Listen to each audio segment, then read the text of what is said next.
இன்றைக்கி ரசம் செய்யறதுக்கு 1 ஸ்பூன் அளவுக்கு மிளகு, 3/4 ஸ்பூன் சீரகம், ஒரே ஒரு வரமிளகாய், ஒரு கொத்து கருவேப்பிலை, பூண்டு ஒரு 10 பல் போல் எடுத்துக்கலாம். மழை சீசனில் பூண்டு அதிகமாக சேர்த்து ரசம் செய்யும்போது தொண்டை கரகரப்பு சரியாக போகும். இதை நம்ம கோஸாக அரைச்சி எடுத்துகிட்டு வந்துடலாம்.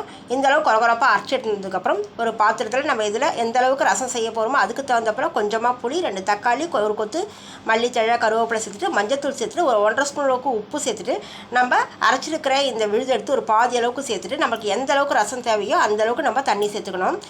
தண்ணி சேர்த்து நல்லா கையால் தக்காளி, புளி எல்லாத்தையும் நல்லா ஒன்றா மசிச்சு விட்டுக்கணும். நல்லா மசிக்கும் போதே நல்லா ஒரு வாசனையாக இருக்கும். இதை நம்ம அடுப்பில் அப்படியே எடுத்து வச்சுட்டு இதுக்கு ஒரு தாளிப்பு கொடுத்துடலாம். ஒரு 2 ஸ்பூன் எண்ணெய், கடுகு, உளுத்தம்பருப்பு, வரமிளகாய் சேர்த்துட்டு கருவேப்பிலை, நம்ம தட்டி எடுத்து வச்சுருக்கிற இந்த மிளகு சீரகம் சேர்த்துட்டு இதில் பெருங்காயத்தூள் சேர்த்து இந்த தாளிப்பு இந்த ரசத்தோடு சேர்த்துட்டு ஒரு உருளைக்கிழங்கு பொரியல் இல்லை சிப்ஸ் இதோட தொட்டு சாப்பிட்டு பாருங்கள். அஜீரண கோளாறு இருக்கிறவங்களுக்கும் நெஞ்செரிச்சல் இருக்கிறவங்களுக்கும் இதை போல் ரசம் சாப்பிடும்போது சரியாக போகும். நம்ம அடுத்த வீடியோவில் பார்க்கலாம். தேங்க்யூ.